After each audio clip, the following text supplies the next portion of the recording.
आज़ादी कभी आसान नहीं होती, उसके पीछे आंसू होते हैं, कुर्बानियाँ और वो कहानियाँ जो लफ्ज़ों में नहीं समाती बल्कि हर अजान के साथ गूंजती हैं।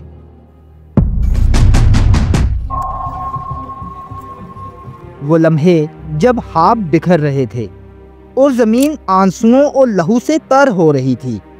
हर काफिला एक कहानी था, जुदाई, कुर्बानी और ईमान का। कोई माँ अपने बेटे को दफनाकर आगे बढ़ रही थी, कोई बच्चा अपने बाप का हाथ छोड़कर नई सरहद ढूंढ रहा था। ये हिजरत न थी, ये ईमान का इम्तहान था और इन्हीं कदमों की धूल से पाकिस्तान का नाम लिखा गया।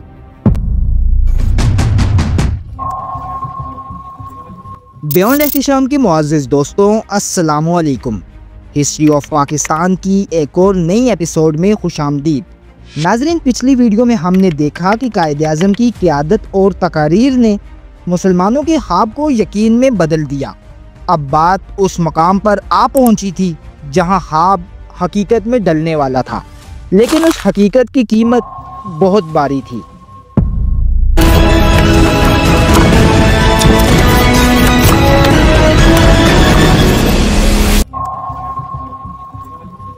उन्नीस सौ 46 के इंतखाबात में मुसलमानों ने वाज़ेह कर दिया कि अब उनका रास्ता जुदा है।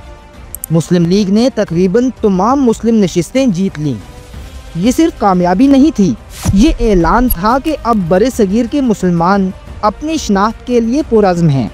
लेकिन कांग्रेस का कहना था कि एक ही हिंदुस्तान और एक ही कौम। और यही वो लम्हा था जहां से तसादम शुरू हुआ।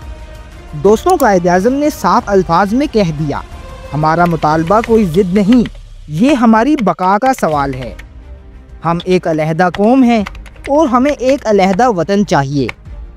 ये बात अंग्रेज़ हुकूमत के लिए भी फैसला कुन थी कि अब आज़ादी तो तय है, लेकिन आज़ादी किसकी और किस हद तक, ये तय होना अभी बाकी था। दोस्तों, 3 जून 1947 को बरतानवी वज़ीर-ए-आज़म माउंटबेटन ने तक़सीम हिंद का मंसूबा पेश किया। मुस्लिम लीग ने उस मंसूबे पर मोहरे यकीन सब्त कर दी, क्योंकि अब ये एक नज़रिए की बका का सवाल था। लेकिन दूसरी तरफ कांग्रेस के दिल में अभी भी अखंड भारत का ख्वाब पनपना रहा था। उन्होंने तक़सीम को कबूल तो कर लिया, मगर उसके हर पहलू को अपने मफाद में मोड़ने की कोशिश की। रियासतों की सरहदें खींची जा रही थीं, मगर कांग्रेस के ऐवानों में साजिशों की लकीरें गहरी हो रही थीं। असासों की तकसीम, फौज के हिस्से, यहाँ तक कि पानी के बहाव तक, हर चीज़ पर हाथ डालने की कोशिश की गई। मगर तारीख का फैसला तय था, अब कोई साजिश इस ख्वाब को मिटा नहीं सकती थी।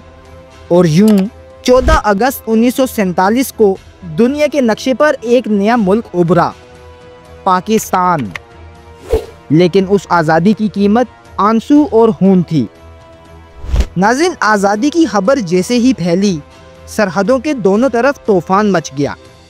लाखों मुसलमानों ने अपने घर बार छोड़ दिए, अपनी ज़मीनें, अपनी यादें और सब कुछ पीछे छोड़कर एक नामालूम मंजिल की तरफ सफ़र शुरू कर दिया। ट्रेनें चली तो हिजरत के नाम पर थी, लेकिन मंजिल पर पहुंचने से पहले उनके डब्बे जुल्म के खामोश गवाह बन गए। बच्चे, औरतें, बुजुर्ग सब कुर्बान हो गए।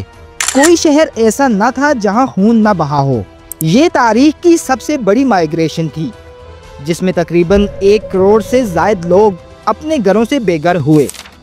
कायद-ए-आज़म ने उस वक्त फरमाया, ये हमारा वतन हमारे खून की कीमत से हासिल हुआ है। दुनिया गवाह रहे, हमने ये मुल्क मांगा नहीं, कुर्बानियों से हासिल किया है। दोस्तों, 14 अगस्त 1947 की रात जब रेडियो पाकिस्तान से पहली अजान गूंजी। 14 अगस्त 1947, ये रेडियो पाकिस्तान लाहौर है, आपको आज़ादी मुबारक। तो ये सिर्फ एक ऐलान न था, ये सदाओं में लिपटा एक ख्वाब था। कायद-ए-आज़म, जो कि कराची में मौजूद थे, उन्होंने कौम से फरमाया, अब ये आपका वतन है, अब हमें मेहनत, इत्तेहाद और ईमान के साथ इसे दुनिया की अजीम कौमों में शामिल करना है। ये वो लम्हा था जब लाखों जख्मों के दरमियान एक छोटी सी उम्मीद ने जन्म लिया। नाज़रीन, हिजरत का इम्तहान ख़त्म हुआ तो बहुत सी मुश्किलात ने आ घेरा। ना घर थे, ना वसाइल, बस एक ख्वाब था जो अभी ताबीर मांग रहा था। वो लोग जिन्होंने अपना सब कुछ पीछे छोड़ दिया, अब अजनबी ज़मीन पर नए सिरे से ज़िंदगी बसाने निकले थे। खून और आंसुओं से हासिल किया हुआ वतन अब भूख, बेबसी और बिखरे निज़ाम के बोझ तले सांस ले रहा था। ये आज़ादी तो थी, मगर साथ ही एक नई जद्दोजहद का आगाज़। लेकिन कायद-ए-आज़म ने एक दिन के लिए भी हौसला नहीं हारा। उन्हें अपनी कौम की हर तकलीफ, हर महरूमी का एहसास था। वो जानते थे कि ये वो कौम है जो ज़ख्मों से नहीं, हौसले से जीती है।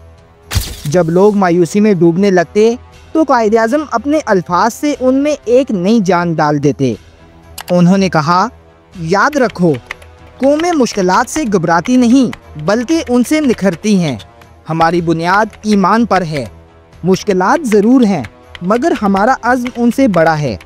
और इसी यकीन ने बिखरे हुए काफ़िले को फिर से मंजिल की तरफ बढ़ने पर मजबूर किया। दोस्तों, ये कहानी सिर्फ आज़ादी पर ख़त्म नहीं होती। आगे वो दौर आता है जब कायद-ए-आज़म ने ज़िंदगी के आखिरी अयाम में नए मुल्क की बुनियादें मजबूत की। आने वाली वीडियो में हम देखेंगे कि किस तरह बीमारी के बावजूद जिन्नाह पाकिस्तान के लिए आखिरी लम्हे तक लड़ते रहे और अपने मिशन को मुकम्मल कर गए। नाज़रीन, वीडियो पसंद आने की सूरत में वीडियो को लाइक और चैनल को सब्सक्राइब लाजमी करें और बेल आइकन भी दबा दीजिएगा ताकि अगली किस्त सबसे पहले आप तक पहुंच सके।